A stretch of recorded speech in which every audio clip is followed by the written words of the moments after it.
C'est en Seine-et-Marne, à Provins, cité marchande protégée par ses remparts, que j'ai rendez-vous. Ici, un homme, aux allures de chevalier, perpétue la tradition de la fauconnerie.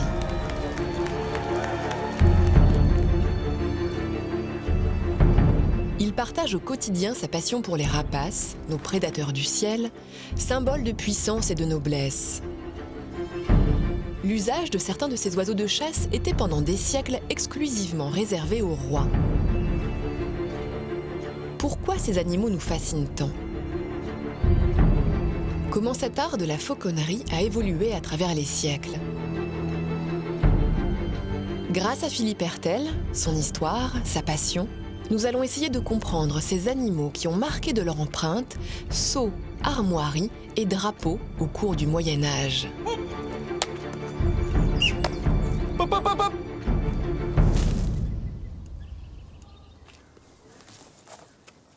Bonjour Philippe. Bonjour Hélène. Ça c'est une arrivée synchronisée. Bah oui, apparemment. Avec un magnifique pigargue À tête blanche. L'oiseau pêcheur américain. Absolument. Caractère bien trempé. Alaska. Alaska. Bonjour Alaska. Philippe, j'arrive ici un peu dans ton fief. Oui. Tu es un peu le duc de Provins. Le duc avait un seul oiseau. Je crois qu'on est un petit peu plus haut en hiérarchie parce qu'on a ici plus d'une centaine d'oiseaux. Je ne sais pas le qualificatif, mais bon, on est fauconnier avant tout et on est heureux de le faire. Ça fait combien de temps que tu es ici ? Ici, ça fait 22 ans, exactement. 22 ans. 22 ans de carrière de fauconnier. Un petit peu plus, parce qu'avant, j'ai travaillé pour le ministère de la Défense, en fauconnier sur aéroport. 7 ans, voilà. Alaska me rectifie, voilà. Donc ouais, on a quand même à peu près plus de 25 ans de carrière quand même, 26 ans de carrière. Enfin, alors c'est amusant, au départ ministère de la Défense et maintenant plutôt Moyen-Âge. Tu as changé de coupe de cheveux entre-temps ? Parce que là, ça fait très moyenâgeux. Curieusement, non, parce que j'avais déjà les cheveux longs quand j'ai travaillé en qualité de civil pour l'armée de l'air. Voilà. Donc ça ne les dérangeait pas. Entre nous, on dira que c'est un petit peu le Moyen-Âge. Parce que moi, je trouve que tu as vraiment... tu représentes un peu aussi ici ce qu'on vient chercher à Provins. Des personnages. Des personnages. Absolument. Et cette passion des oiseaux, Philippe, elle te vient d'où ? Eh bien, j'ai grandi avec. Il y a des gens qui s'intéressent à l'aquariophilie, ne savent pas pourquoi. Donc j'ai eu la passion de la nature, des oiseaux et principalement des rapaces. D'accord. Mais Philippe, petit garçon, 10-12 ans, il aimait déjà les oiseaux. Oui, il aimait déjà les oiseaux. Et principalement les rapaces. Et puis il regardait tout. Voilà, dans la nature, ouais, et derrière à rechercher les petites pelotes de rejection sous les poteaux. Je faisais la même chose. Absolument, ouais. J'allais en bas des églises, là, ouais. Et puis avec ma classe, on cherchait les pelotes de réjection. Ça permet de voir effectivement le régime alimentaire des oiseaux, les petits os, tout ça, voilà. Oui, on a fait tout ça. Bah moi aussi, voilà. Écoute, on a un point commun, Philippe. Absolument. Je te vois commencer à soutenir ton bras. C'est combien de kilos que tu as au bout de bras, là ? Elle fait en gros 5 kilos. 5 kilos. Donc c'est vrai que 5 kilos à bout de bras, encore là on est confortable parce qu'on ne tient pas le bras tendu. Mais malgré tout, ouais, ça reste un oiseau lourd. Ça reste un oiseau lourd. Bon, Philippe, j'ai vu l'arrivée d'Alaska. Est-ce que tu me fais le cadeau d'un décollage et d'un départ Très bien, tu es prête ? Allons-y. C'est parti. D'avril à novembre, plus d'une centaine d'oiseaux participent quotidiennement au spectacle Les Aigles des Remparts dans la cité médiévale de Provins. Créée par Philippe Hertel, cette représentation met en scène des chevaux, des loups et des rapaces. Parmi eux, des oiseaux très connus, comme l'aigle royal, le faucon pèlerin, la chouette effraie ou le hibou grand-duc, mais aussi d'autres espèces moins connues, comme les caracaras, l'aigle bleu du Chili, ou encore cet étrange animal, le serpentaire. Un animal intrigant et méconnu du grand public que Philippe me propose de rencontrer en coulisses. C'est une allure étonnante quand même de cet oiseau. Oui, il est très insolite. C'est vrai qu'il a l'allure un peu d'un échassier parce qu'il est haut sur pattes, mais c'est vraiment un oiseau qui fait partie de cette famille des falconiformes, c'est-à-dire des rapaces. Un sagittaridé, il est le seul dans sa famille. Voilà, c'est un mangeur de serpents, il vit dans la savane africaine. Donc il est très haut sur pattes parce qu'il peut attaquer des lézards, des criquets, des serpents très dangereux. Il peut faire des bonds très hauts et justement se mettre un peu à l'abri des morsures. Et alors, il est capable donc avec ses pattes de tuer des lézards et des serpents parce qu'elles ont l'air tellement fines. Oui, non, on a l'impression qu'il est fragile même comme oiseau. Oui, c'est vrai que ça a l'air comme ça très frêle, mais c'est extrêmement puissant. Je veux dire, la patte d'un serpentaire, c'est précis. Il tape toujours à la tête du serpent, voilà, de là où vient le danger. Et par contre, c'est redoutable. Ces rapaces vivent en captivité et font l'objet des plus grands soins.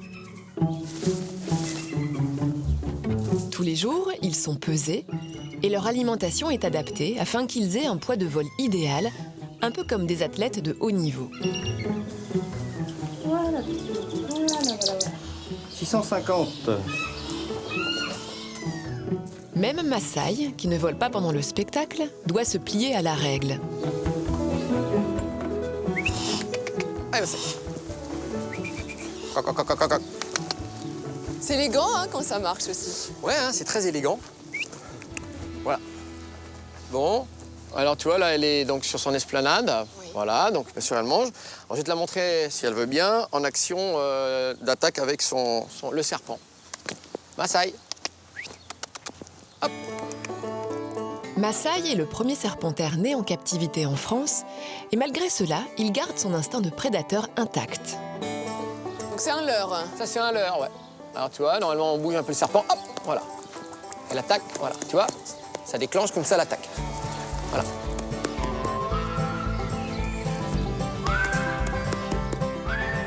Donc c'est comme ça qu'il les tue, qu'il tue leur proie. Voilà, en t'as fait, vu, hein. elle tape toujours à la tête. Elle tape voilà. toujours la tête, Voilà, ouais. Voilà. Ouais, mon fifi. Oui, je sais. Il y a une Voilà. proximité quand même qui se crée avec elle. Oui, bien sûr. Bah, elle est née en captivité. Hein. C'est le premier serpentaire qu'on a élevé chez nous. D'ailleurs, c'est très rare hein, d'élever des serpentaires en captivité. Tu vois, t'as vu, dès que le serpent commence un peu à se lever, voilà. Elle lui claque la tête. Paf, paf, voilà. voilà. Ta, ta, ta, ta, ta, ta, ta, ta, ta, voilà. Ta, voilà. Tu t'amuses autant qu'elle en fait, j'ai Voilà, l'impression. ouais, c'est un petit jeu, voilà. Bien sûr, bah, on a du plaisir à être avec eux, à travailler avec eux. J'ai rien moi. Là tu la travailles depuis combien de temps? Elle est née en 2011, donc on l'a affêtée, donc c'est le propre terme. Le propre terme qu'on utilise. Absolument. Pourquoi on l'a utilise d'ailleurs dressée. ce terme-là et non pas le dressage? Ben, je trouve que le dressage, d'ailleurs, il y a une certaine dureté. On n'est jamais violent avec les oiseaux. Ils seront libres comme l'air. Un dompteur, il dresse. Alors, j'ai pas dit que de félins, voilà, ils sont durs, ils tapent. Mais un oiseau, tu peux pas être dur avec eux. Il faut jouer sur la nourriture, la psychologie, la confiance, voilà. Si à un moment donné, tu te fâches avec un oiseau et que tu le secoues 2 fois, à mon avis, quand il est en haut, il n'a pas besoin d'être très loin, mais il viendra Il s'en jamais. va. Donc non, il faut cultiver voilà, cette proximité, voilà, et donc l'affêtage, c'est vraiment plus doux, tu vois, voilà, que voilà. Et donc ça nous permet voilà, moi je dis dialoguer, j'aime bien, il y a une conversation, on les sociabilise, on est avec eux, voilà, il faut s'adapter. Dans la droite lignée des fauconniers du Moyen-Âge, Philippe est un cavalier hors pair et passionné de chevaux ibériques. Cette passion, tel un virus, s'est répandue au sein de sa famille. Et c'est aujourd'hui sa fille, Camille, qui prend les rênes de sa monture favorite. À 19 ans, elle est actuellement en formation dans une écurie de dressage de haut niveau afin de parfaire sa technique à cheval. Si aujourd'hui la jeune fille maîtrise sa monture, son instruction n'est pas finie et il lui reste un long parcours avant d'intégrer l'équipe de Provins. Est-elle prête à relever le défi et suivre les traces de son père dans ce monde du spectacle et du dressage d'animaux? Bonjour Camille. Bonjour Hélène. Et bonjour Caléron. Caléron. Oui. Bon, je me disais bien que pour représenter une cité médiévale comme Provins, il fallait des faucons, mais il fallait aussi des chevaux. Bien sûr. Quelle race? Espagnol. Cheval Ibérie. Ouais. Et en l'occurrence, Caléron, c'est un cheval que tu dresses ici, dont tu t'occupes? Je le dresse pas parce que c'est déjà un cheval qui est dressé. C'est le cheval de mon père. Quand j'étais petite, mon père l'avait déjà en spectacle et c'était un cheval pour moi qui était juste majestueux. Et maintenant, d'être sur lui, c'est un privilège C'est un pour peu une moi. consécration. Ouais, du coup, ouais, pour toi complètement. À l'époque. C'est un cheval qui est très noble, qui est très... je sais pas, il est sûr de lui, il dégage quelque chose. Il a fière allure. Tu as Ouais. fière allure, Dame Camille, sur Merci. ton destrier. La jeune cavalière convoite la place de son père dans le spectacle, et principalement celle du tableau arabe, où le cavalier manie une longue perche, la garroche, qui lui permet de faire évoluer le serpentaire à une bonne distance du cheval. Je vais assister au tout premier entraînement de Camille pour cette scène, encadrée par Philippe. Tu pivotes ici, tu fais passer la tête du cheval. Voilà, tu reprends. Et là, il y a l'élément serpentaire qu'on n'a pas encore mis en place. Oui, donc là, il faut qu'elle s'entraîne déjà voilà, pour que ça passe bien. Parce pense qu'on- qu'après, quand on fait cet exercice, Il faut qu'on garde quand même un œil sur tout. Et le serpentaire, il suffit qu'il, je sais pas, il lui prend l'envie d'aller dans les pattes du cheval, tu vois, ça peut être dangereux pour lui. Je repars de côté. Manier naturellement et avec grâce cet outil semble simple. En réalité, il faut des heures de travail avant de maîtriser cette technique. Camille va-t-elle réussir ce premier essai? Pivote, voilà. Voilà, tu repivotes. En extérieur.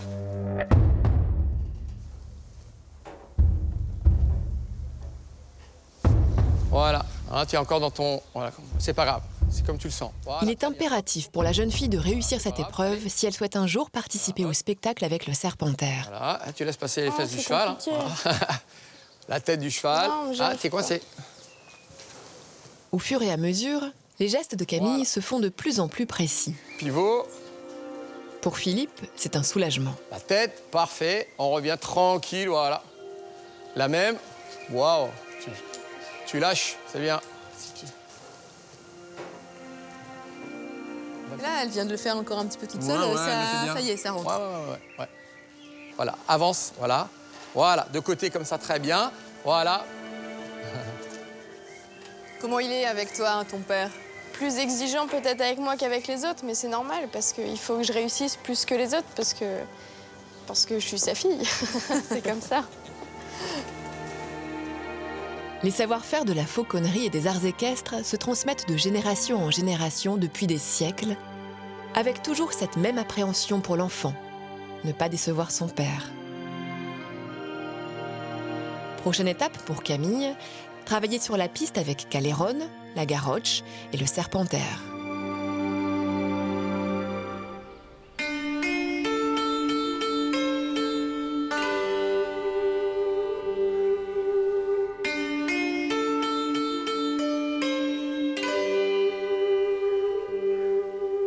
Au contact de Philippe et de ses rapaces, je commence à prendre conscience de cette aura légendaire qui entoure la fauconnerie et pourquoi les rapaces ont tellement fasciné les hommes au fil des siècles.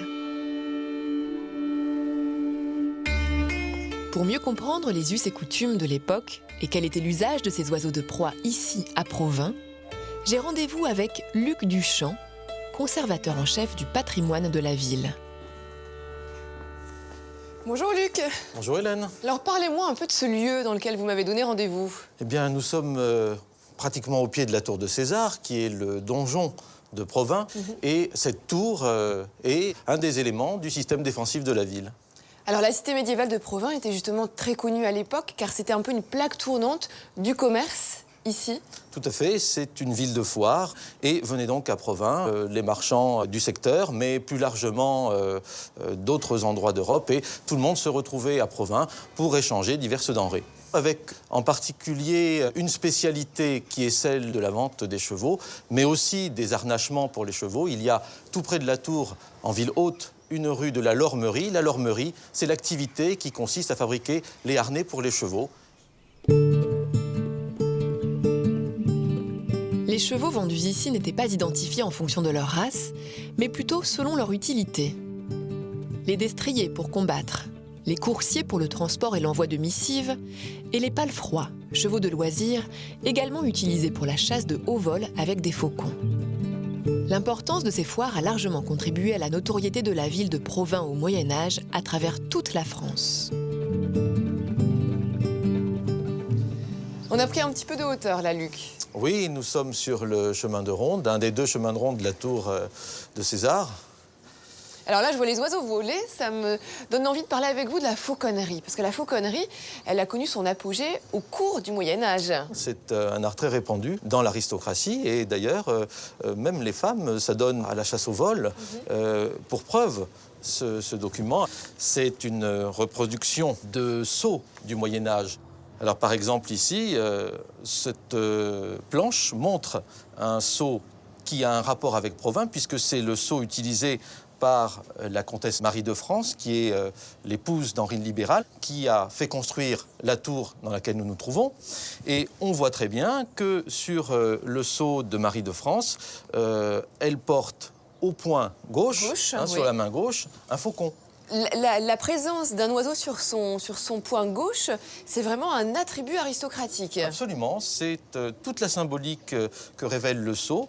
Et de cette manière, on fait ressortir le fait qu'on a affaire à un personnage important, à un personnage de l'aristocratie, à une véritable princesse.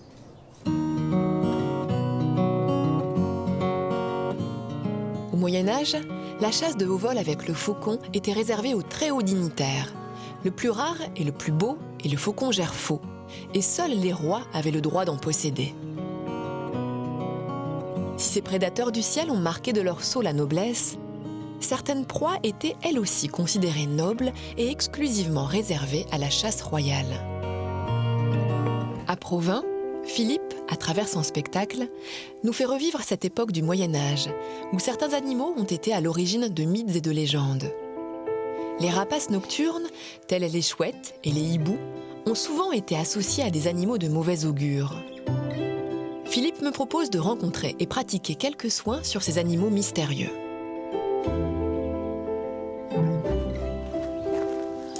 Et là, ce sont les chouettes effraies. Voilà, on va soigner l'une d'entre elles, on va lui tailler le bec. Alors un rapace nocturne, comme ça, en pleine journée, ça se comporte comment? Différemment ou pas? Alors bien sûr, elle se comporte différemment, elle est un peu plus timide, je dirais, dans sa perception des choses qui l'entourent. Elle est un peu plus farouche. Mais par contre, ce qui étonne les gens, c'est qu'effectivement, ils sont capables de voler en pleine journée parce qu'ils ont une excellente vision qui est aussi bonne que celle de l'homme en pleine journée. Oui. Alors la particularité de la chouette effraie, c'est aussi son masque en forme de cœur. Voilà, exactement. Voilà. Mais ça, c'est très important. Souvent, les nocturnes, ils ont effectivement ce masque qui est un genre de radar qui leur permet de centraliser le moindre petit crépitement, petit bruit vers leurs oreilles. Et ça permet de repérer exactement où se trouve l'animal. D'ailleurs, les chouettes lapones qui chassent dans le Grand Nord sont capables de repérer un petit bulot sous 20 à 30 cm de neige, d'épaisseur de neige. D'accord. Bon, alors là, l'image de bec. Oui, on va effectivement tailler le bec. Souvent, les rapaces ont un bec qui s'allonge parce que ça pousse comme un ongle. Et dans la nature, souvent, quand ils ont terminé leur repas, ils se nettoient le bec contre quelque chose qui est très abrasif, une pierre, un rocher, un tronc, etc. Donc, ils n'ont pas besoin de cette manipulation de l'homme, voilà. Mais les nôtres, qui ont souvent des petits perchoirs où il y a de la moquette, il n'y a pas cette petite taille naturelle, donc on va le faire. On fait ça où? Y va? Je te suis? Oui, on va à l'atelier. Allons-y.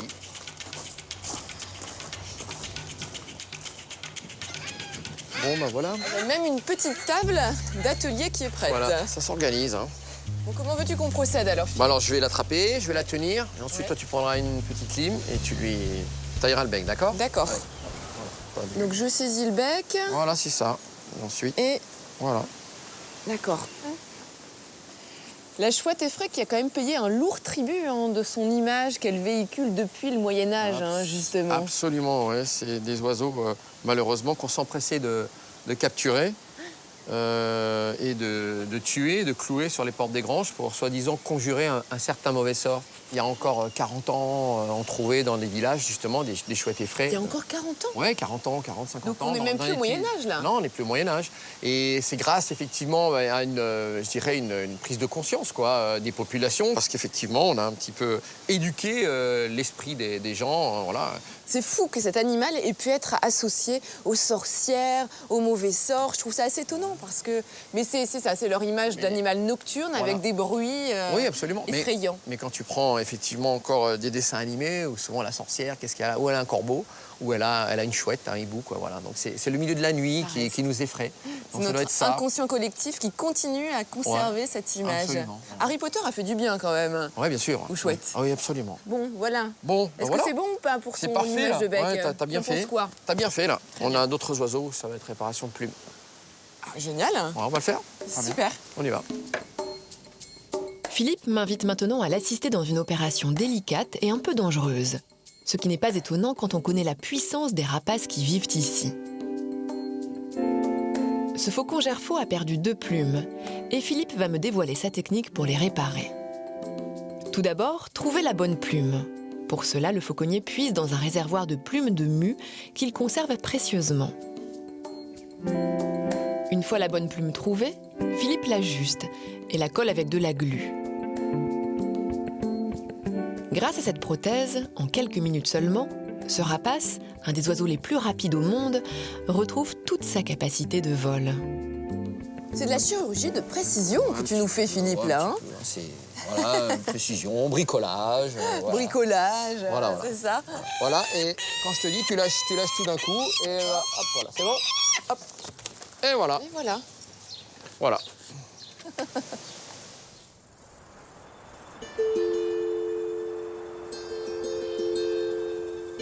Les animaux sauvages font partie du quotidien de la famille Hertel.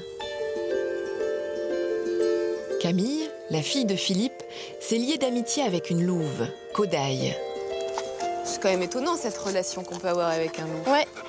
Ouais, c'est assez exclusif et puis, ouais. Cette relation peu commune permet à la jeune fille de se ressourcer. Kodaï, bien. Et de créer son propre univers avec les animaux. J'ai toujours aimé cette relation qu'on peut avoir avec un animal sauvage comme ça. On l'a eue quand elle avait 4-5 jours, donc c'est très tôt, ouais. On l'a nourrie au biberon. Tu penses qu'elle est heureuse Bah oui, de la vie que tu lui donnes? je pense, ouais. Bah, elle a de l'espace, elle peut, voilà. Après, elle a toujours vécu comme ça, donc je pense que non, il n'y a pas de... Et puis c'est un petit peu comme les rapaces avec lesquels travaille ton père. S'ils ont envie de partir, Bah ouais. finalement, ils partent. Bah la preuve. Elle, là, Bah regardez, elle pourrait partir, hein. si elle a envie de partir, elle part et elle est là. Elle est là. Alors on parlait des a priori qu'on peut avoir sur les loups. Beaucoup d'a priori datent justement de l'époque du Moyen-Âge. Oui. Puisqu'en fait... Beaucoup de légendes. Beaucoup de légendes. Ouais. Alors qu'avant, ça mettait même, avant le Moyen-Âge, c'était un animal qui était considéré comme un animal noble par sa puissance, Ouais. son courage. Ouais. Et puis ensuite, au Moyen-Âge, c'est devenu un animal maléfique même. Ouais, on dit dangereux, mais c'est pas... Un loup t'attaquera jamais, parce que... Ça a peur de l'homme. Ça a peur, bien sûr, ça a peur. On le jugeait même au Moyen-Âge et il était brûlé parfois Oui. sur les bûchers. Oui. Comme les sorcières, Comme les sorcières. qui étaient rousses d'ailleurs. Écoute, je ne t'ai pas encore fait la réflexion, mais forcément, après avoir vu la chouette effraie, le loup et Camille, je Ouais. me dis qu'il y a quelque chose C'est quand même maléfique. de maléfique derrière tout ça. Ça se voit, non? T'es maléfique. T'es maléfique, toi. Fais des bisous. Voilà. Oh, ma belle. Hein? Oui, ma belle, oui, Plein oui, de oui. poils. Oh là là. Maléfique. Oui, t'es maléfique.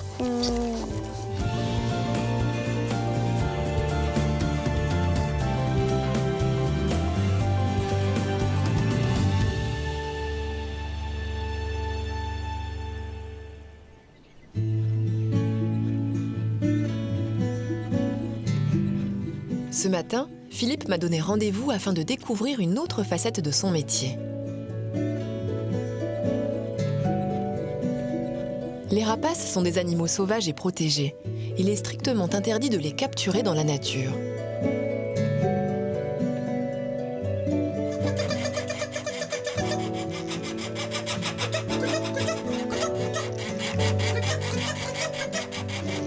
Tous les oiseaux présentés au public, ici à Provins, sont nés en captivité, et la plupart dans le centre de reproduction que Philippe a créé chez lui.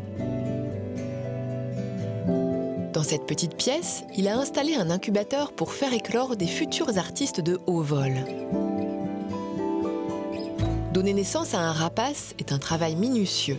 Pendant des semaines, il faut surveiller la température, l'hygrométrie, c'est-à-dire l'humidité dans l'air, et peser quotidiennement les œufs en respectant une courbe de croissance idéale. C'est rigolo parce qu'en fait, finalement, tu passes ta vie à peser les oiseaux. Du moment où ils sont dans les œufs, tu commences à les peser, et puis toute leur vie, pour le poids de vol, tu vas continuer à les peser. Ouais, c'est vrai, j'ai jamais pensé, mais c'est exactement ça. Voilà. Ils sont même pas encore là que déjà on les pèse. Absolument.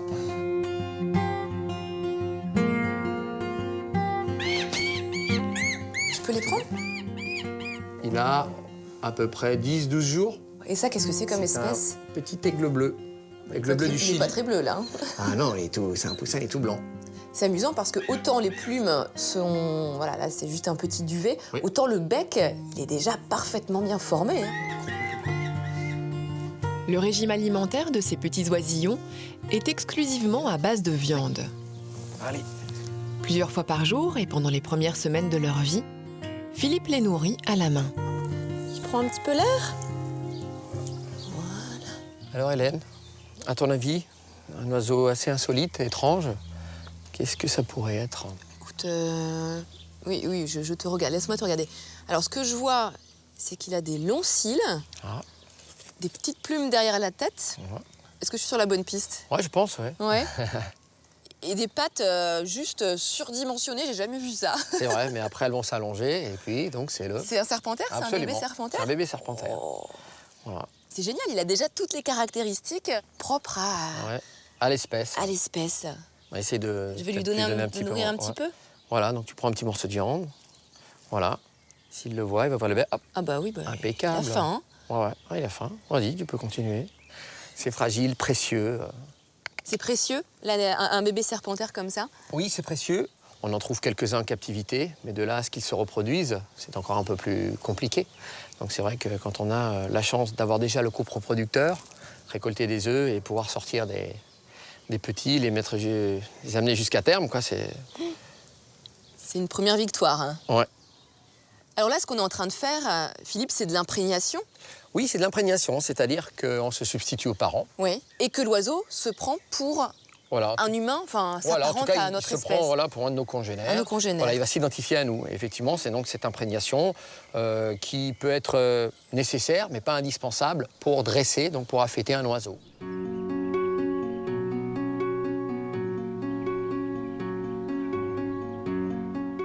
Alors eux, quand on les imprègne, ils nous considèrent comme leurs congénères. Oui. Toi, Philippe, comment tu le considères, par exemple, ce petit oisillon? C'est un de nos bébés, quoi. Hein, voilà, bien sûr, on est les parents, bien évidemment, quoi. Alors, je vais pas m'identifier, par contre, aux serpentaires. Non, on a quand même, voilà, ce recul pour se dire... Tu tapes pas tes pattes comme ça? Non, non, non, voilà, on a ce recul quand même, on est des humains, et on sait analyser, bien évidemment. Mais bon... Il y a un attachement. Bien sûr, voilà, c'est...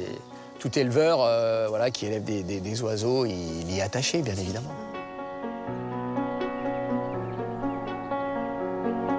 Malgré l'affection qui unit Philippe à ses rapaces, il doit parfois se séparer de ses oisillons, et ce, dès leur plus jeune âge.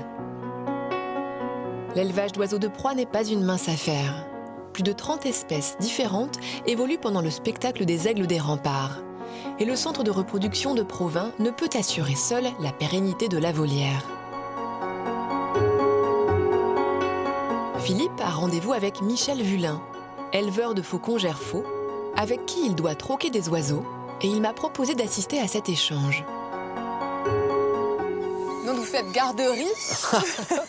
C'est une pratique commune dans la fauconnerie, de se faire des échanges comme ça d'individus? Entre éleveurs, oui. Entre éleveurs. Oui, parce qu'il y a le problème de la consanguinité. Oui. Et puis, il y a toujours le problème d'avoir diversifier les élevages. Il est magnifique, il a les pattes gris bleuté. Bleu, oui, Bleu, il va hein. l'avoir pendant la première année de sa vie. Oui, Et après, il va devenir jaune. Bon, cela dit, Philippe, toi, tu récupères cette femelle faucon gerfaux. Et vous, Michel, vous repartez avec 2 oiseaux. Tu en donnes 2, tu en gardes 1. Tout dépend effectivement de la valeur aussi. Voilà, le gerfaut a une certaine valeur, l'aigle bleu en a une autre, et le petit faucon écossais aussi. Donc, je ne me trompe pas en disant que, messieurs, là, vous êtes en train de réaliser un échange tel qu'on pouvait les réaliser au Moyen-Âge, où on s'offrait aussi des oiseaux Tout à entre fait. seigneurs.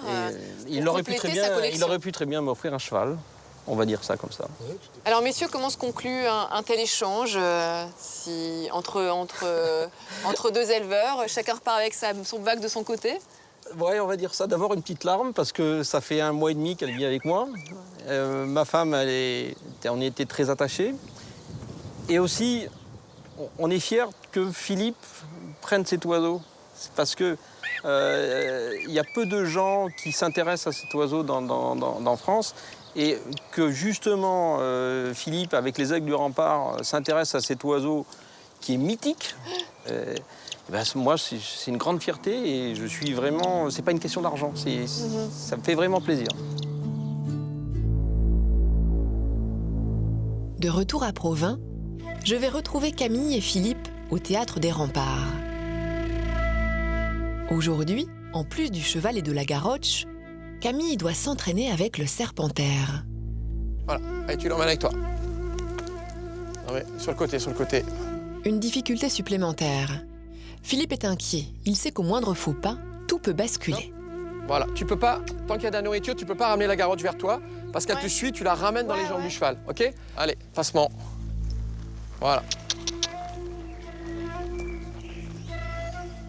Ouh. Passe, allez, voilà. Tu l'emmènes. Voilà. Pas trop près, voilà. C'est quoi la distance qu'il faut respecter, Philippe? Eh ben, c'est quand même bien 2 mètres parce que 2 mètres. tu sais, on n'est jamais à l'abri. Voilà, là, c'est presque trop près. Parce qu'il suffit que Massaï ait un recul, hop, et elle fait un bond. Et bon, on veut pas qu'il y ait quand même voilà, une proximité, mais pas trop. Mais le risque, c'est pour quoi, là? Pour Massaï? Pour Massaï. Cameron, ou Ah bah, Camille pour Massaï, si elle passe sous les pattes, si elle prend un mauvais coup de pied, elle peut se fracturer, tu vois, hein, le tarse. Voilà. Ouais, lui, il va tourner un petit peu, hein, donc voilà. Allez, galop, serpent. Voilà. Là, c'est la musique s'intensifie, ici, voilà, large, tu vois, comme ça laisse aller et venir. Voilà. Très bien. Tu finis ton tour. Voilà, ici, clac, tu cabres. Voilà, bien, stop. Voilà, une seule, ça suffit. Ah, ben oui, ben forcément. D'accord. Quand il est parti, Caléron, il est parti. Hein. Bien, Damien, il vient comme ça, il présente le serpentaire. Magnifique. Voilà. Joli tableau de fin, bravo. Voilà. Très bien. Alors, du coup, sensation. Bah, lors de l'entraînement, j'avais pas le serpentaire. Et là, j'avais le serpentaire. Et en fait, on se rend compte que c'est encore une autre situation et qu'il faut gérer encore plus Tu de dois choses. tout gérer, c'est ça. Ouais, voilà, il faut que je gère le cheval, en même temps la garroche pour qu'elle soit tournée dans le bon sens. Ta la tenue à position toi. de la main, voilà, la ma position de tenue la à main. moi. Et puis en plus, l'oiseau, faut pas qu'il soit trop près du cheval parce que ça devient, sinon c'est plus en sécurité.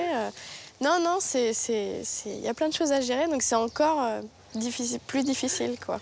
Bon, un tel numéro, combien de fois il va falloir le répéter alors pour être au point?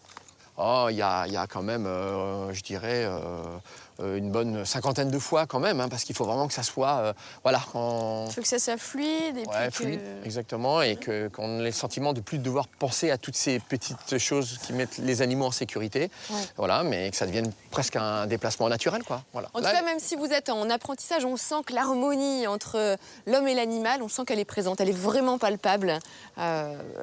Sur scène avec vous tous. C'est ce qu'on veut montrer. On ne veut pas montrer des animaux qui travaillent chacun de leur côté, dans le même espace scénique. Voilà. On veut qu'à un moment donné, ça se réunisse, ça s'harmonise, comme tu dis, justement. C'est notre but. Si tu pouvais mettre un mot sur la patte Hertel, la patte de votre famille. De la passion. De la passion. Ouais. Et toi, Camille, ce serait quoi? Beaucoup de complicité, je pense. La complicité, ouais. À la fois humaine et puis entre l'homme et l'animal. Et même avec les animaux, bien sûr, c'est important. Ouais. Passion et complicité.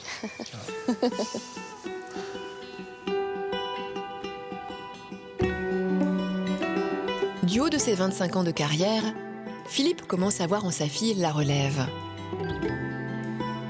Il est temps pour moi d'aller en savoir un peu plus sur ce fauconnier d'exception. Philippe, tu t'es suivi dans ton quotidien de fauconnier. Est-ce qu'il y a une partie de ton activité que tu préfères? Tout est intéressant, bien sûr, parce que c'est un ensemble. Hein. Ce qui m'a amené à faire ce métier-là, c'est le spectacle, c'est le créer quelque chose. On est content de partager, on est content de montrer sa passion. Donc c'est ça qui nous anime. Oui. Et en quoi, justement, tu as trouvé quelque chose qui t'animait dans la fauconnerie? J'adore ça parce qu'en fait, il y a toute cette... c'est quand même une symbolique de liberté, de force. Les oiseaux sont très intéressants, ils sont mystérieux. Donc je me suis retrouvé dans ces animaux que j'adorais apprendre à connaître dans les livres. Et quand j'ai pu être confronté sur l'aéroport ou après à travers les voleries que j'ai pu monter, c'est vrai que c'est extraordinaire parce qu'en plus, il y a une panelle d'oiseaux, des nocturnes, des faucons, des buses. Tous les jours, on vit quelque chose d'autre avec les rapaces. Aujourd'hui, le fait que tu pratiques la fauconnerie, est-ce que tu as l'impression d'avoir un peu un statut de privilégié, finalement, comme c'était aussi à l'époque du Moyen-Âge? Alors oui, quand on aime la fauconnerie et qu'on arrive à la pratiquer professionnellement, quotidiennement, je pense que oui, on peut se considérer comme un privilégié. Alors pas comme un haut seigneur à l'époque, bien sûr, bien sûr. Mais oui, et privilégié celui qui en fait peut se réaliser dans ses envies. Donc nous, fauconniers de notre état, amoureux des rapaces, de pouvoir faire un spectacle, de pouvoir faire de la reproduction de captivité, les porter, etc. Oui, on est privilégiés, oui. Ce que j'aime au contact des animaux, c'est que ils ne mentent pas, ils ne trichent pas, ils sont sincères. Et ça me réconforte. Ouais, c'est formidable. Les animaux sont là. Si tu es là pour eux, ils seront là. Si tu leur mens pas, ils te trahiront pas. Et ça, c'est génial. Après 2 jours à suivre Philippe et sa fille dans leur quotidien, je vais assister pour la première fois au spectacle en compagnie de Camille. Bon Camille, te voilà encore dans les gradins. Quand est-ce que tu pourras toi aussi aller sur la scène? Oh, bah, je pense dans quelques années. Il faut d'abord se préparer, avoir aussi une certaine expérience pour pouvoir se produire en spectacle. Donc, pas pour le moment, peut-être encore, peut-être dans 1 an ou 2. Ah, Les enfants, ça va commencer. Ouais. nous vous informons que l'art de la fauconnerie est classé au patrimoine culturel immatériel mondial de l'humanité. Dans les tribunes, il y a essentiellement des enfants. Oui. Toi, quel regard tu portes? Est-ce que c'est encore un regard d'enfant que tu as aujourd'hui sur les spectacles? Ouais, c'est un regard qui est toujours aussi émerveillé qu'au début. Je suis passionnée par ça et ouais, j'ai un regard d'enfant parce que j'y suis pas encore et je pense que même quand on est sur scène, on est spectateur de ce qu'on fait. Enfin, on est acteur mais aussi spectateur et ouais. Où est ton père? Où est-il alors? Là-bas, avec le cheval. Bien arrivé. Ah bah je l'aurais pas reconnu. Ouais. Hein. Ça, je le reconnais même quand il est voilé, même quand il est... Pourtant, ses cheveux longs là, ont disparu. Ah ouais, j'en connais tout, ses bras, Et ça, c'est un numéro que j'aimerais beaucoup faire. À sa place? Oui, à sa place. Tu prendrais la place de ton père? La relève. La relève. Est-ce qu'il y a parfois justement une petite compétition qui peut s'instaurer entre un père et sa fille dans ce cas-là? Pas du tout, non. Non, parce que c'est mon... Enfin, dans ce qu'il fait, c'est mon idéal, donc j'essaie de le copier. Il n'y a pas du tout de compétition, justement. Même lui, s'il peut tout... Il me lèguera son expérience. Donc non, il n'y a pas du tout de compétition, bien sûr que non. Tu viens de me dire que ton père, pour toi, c'était un idéal. C'est comme ça que tu le perçois? Bien sûr. Après son passage, Philippe nous rejoint pour assister à la fin du spectacle. Père et fille, assis dans les tribunes, un moment rare. On a parlé un peu d'avenir avec Camille. Ah oui, Oui, c'est important, hein, l'avenir quand on a 19 ans. ma foi. Tu sais qu'elle envisage difficilement quelque chose sans toi? Ah oui, bah oui. Je comprends parce qu'elle a 19 ans aujourd'hui, qu'il faut à un moment donné qu'elle prenne son envol et pour l'instant c'est trop tôt. Dans ce monde, il est compliqué quand même, hein, ce monde de spectacle vivant. Il y a beaucoup de choses qui se font. Voilà. Après, il faut qu'elle puisse mettre son empreinte aussi hein, dans ce type de spectacle. Mais elle compte bien sûr sur les anciens que nous sommes, pour l'instant, mon équipe et moi-même. Voilà. Mais on a aussi besoin de 109 quoi, hein, voilà, pour amener une certaine énergie. Mais je peux comprendre qu'au début... Voilà, il faut coacher, mais on sera toujours là, de toute façon, on sera toujours là. Nous ne sommes pas de ceux qui un jour arrêteront parce que c'est l'heure d'arrêter. On ira jusqu'au bout. Quoi. Et ensemble, si possible, c'est quand même... Bien sûr, mais après je prendrai plus de recul, bien évidemment, parce que bon, voilà, c'est l'intérêt aussi, quoi, voilà. Mais... Pas trop de recul quand même. Hein. C'est encore une enfant.